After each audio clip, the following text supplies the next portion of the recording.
Hello everyone, AmyR here with Prairie Paper and Ink, back with another Slimline card, rainbow goodness, and coffee themed. I haven't done a coffee themed card in a while, and then I had this all done and ready for the spring and summer coffee loving card makers hop that a lot of people participate in, and it ended yesterday, but before I could get this video voiceovered. That's a whole other story. Anyway. Still obviously going to share it with you guys because it's a fun card. So I pulled out the For All Moms stamp set that was part of, I think it was part of last year's Mother's Day kit from Simon Says Stamp. The set is still available. I'll have a link to it. But I bought the set last year because mostly for the coffee themed images in it. But it's a really cute set. So I had it sitting here and I pulled out just this little to-go cup image. And when I was thinking about this card, I had so many different ideas about, you know, I was going to color with Copics, and then I thought about watercoloring, and then like heat embossing, and just one thing after another. And then I thought, you know what, this is a fairly simple image. I have a ton of pattern paper in my stash. Why not do some paper piecing? Because I have not done paper piecing in a really long time. So I pulled out some, this is the Over the Rainbow pattern papers from Honeybee. And actually a bunch of these came in a previous monthly kit as well. So I have a whole bunch of these extra pieces that I didn't use from previous projects. And they're all in rainbow colors, which is perfect. So I am just stamping the image a bunch of times onto these pattern papers. I stamped each coffee cup image onto each of the colors I'm going to use. And then I stamped just the upper portion where the band is going to be on the kind of white and gray pattern paper. And then I realized I wanted the hearts to be paper pieced as well, because while I was doing this, I was thinking how I was going to deal with the hearts. And I was like, I could, you know, color them again with Copics, etc. But then I was like, no, I'm going to paper piece them because then the colors match perfectly and it'll look cute. So I did all that stamping. And then my final step of stamping with this is just stamping the top or the lid portion onto some Bristol Smooth white cardstock.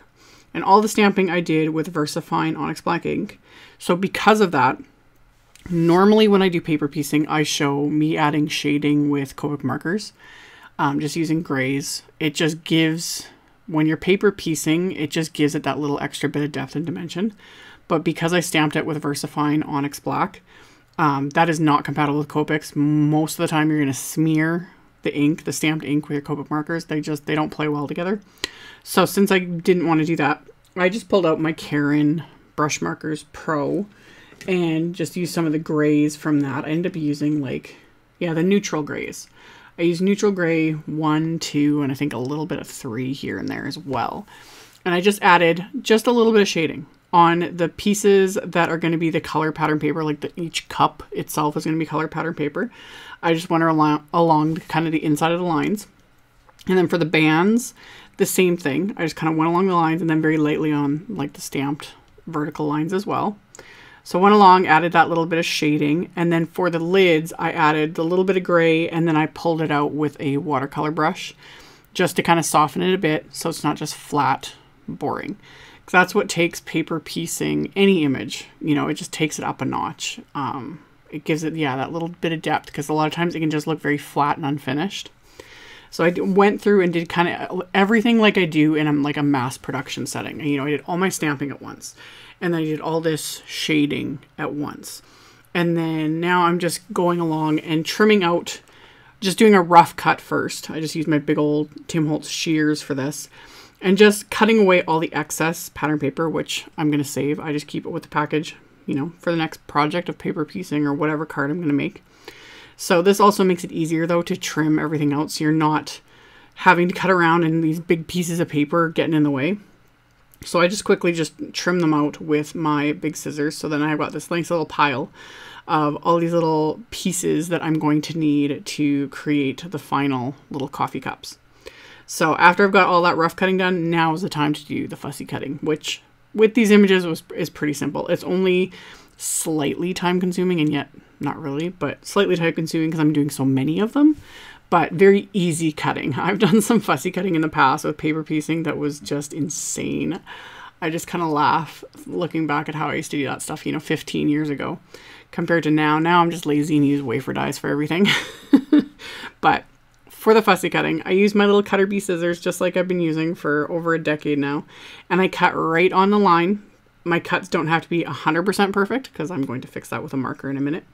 But cut on the line. So I cut out the base of the coffee cups. The only areas I worried about are the actual coffee cups themselves.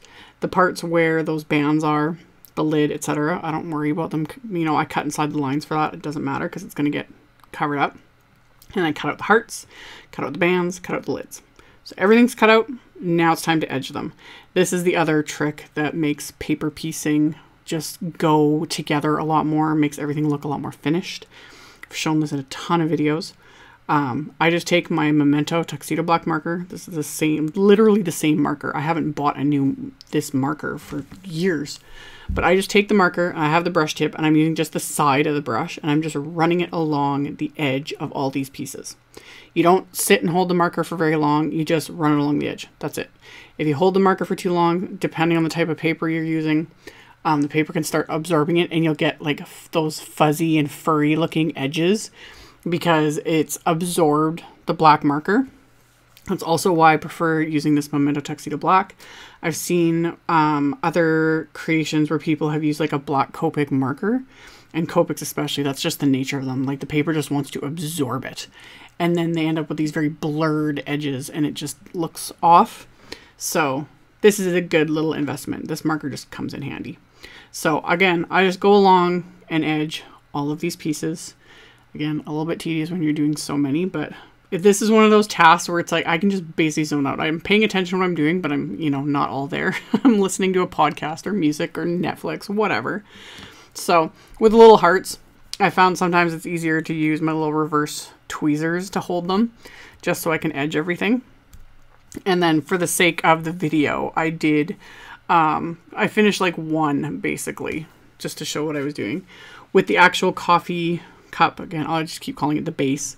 I only use the marker on the areas that are going to be exposed. So the coffee cup itself, the area where the lids are and the bands, I didn't use the marker on because all the other pieces are going to get adhered on top of it and cover it up. So why waste the time and effort?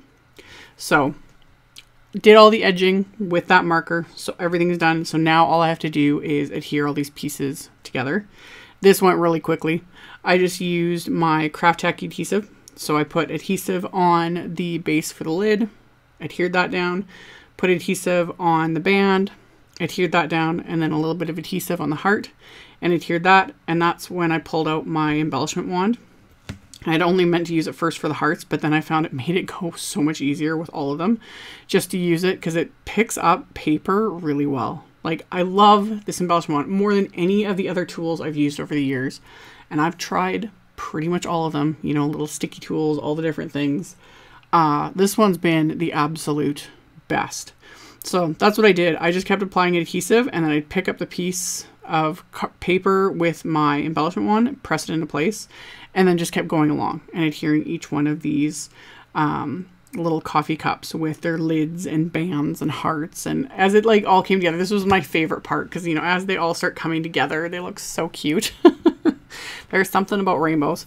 So before I even started this card, I knew all these coffee cups would fit along it. I kind of did a rough, you know, I just laid out the stamp a bunch of times and made sure it was like, okay, these will fit. It's another reason why I love slimline cards, because on an A2 card, this wouldn't work. Like unless you jam them together or use a smaller coffee cup image.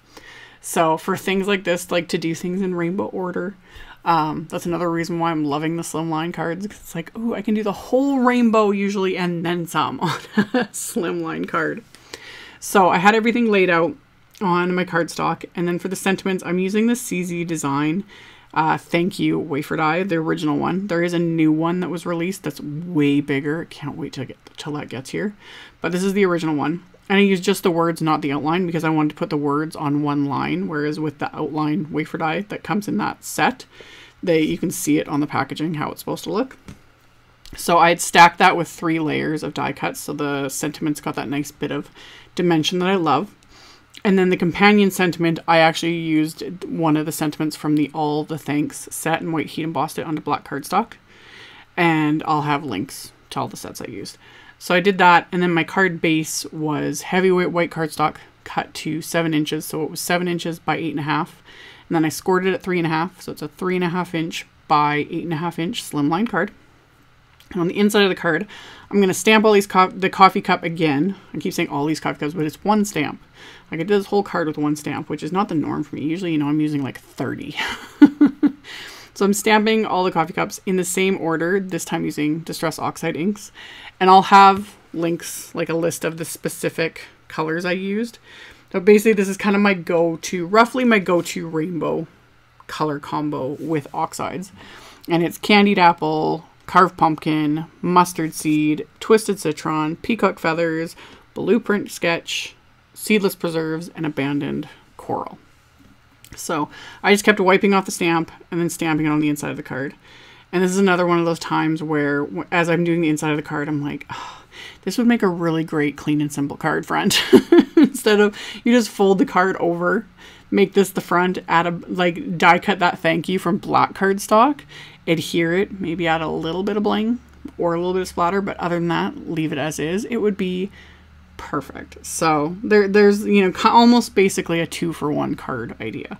But anyone who knows me knows I need to have the insides of my cards something, you know, sentiments or stamps, add a little bit of pattern paper, etc., whatever works. So stamped all those coffee cups on the inside of this card, and then the sentiment is from the same stamp set, the For All Moms stamp set. And it says, "You deserve a whole latte, love." So I had white heat embossed that on black cardstock as well, trimmed that down, and then adhered that to the inside of the card. So now I need to adhere all of these coffee cups to that piece of, this is Fog cardstock from Simon Says Stamp. So I had, you know, my rough idea of where everything went. So then it's just a matter of adhering everything. And I'm adhering all of these coffee cups. Apologies for if my microphone's picking it up. That's also one of the reasons why I haven't been able to get as many videos up, or I have a backlog basically of videos. I'm gonna have a whole bunch coming, but the noise has been insane. Like the noise of traffic and the kids, etc. So anyway, I've been trying to work around it, but it's making my voiceovers nearly impossible depending on the time of day. It's nearly all the time, even when I wait till late at night. So anyway, I could go on rants about that. I'm going to stop. I adhered all the coffee cups. I adhered the sentiment. I just used my creative corners, like L-shaped ruler, to help kind of line up the die cut sentiment. And then I adhered the little companion sentiment with some foam tape. And of course I made a coordinating envelope. I used my Trinity Stamps Slimline envelope builder and some pattern paper from my stash, which was from an old Lawn Fawn release, so I don't even know if it's available anymore. But just some rainbow pattern paper from a stash. And I'll have a link to the wafer die set, of course, and everything else. So I've got my fun little coffee cup card and a fun little patterned envelope to go with it. As always, I will have links below the video to my blog post. I will have a link directly to the blog post. I'll have a supply list with links to all the supplies I used, so you can check that out below if you are interested. Thank you all so much for watching and subscribing, thumbs upping, commenting, all of it. I really appreciate it. Hope you all are staying safe and healthy, and I will see you all very soon in the next video. Bye!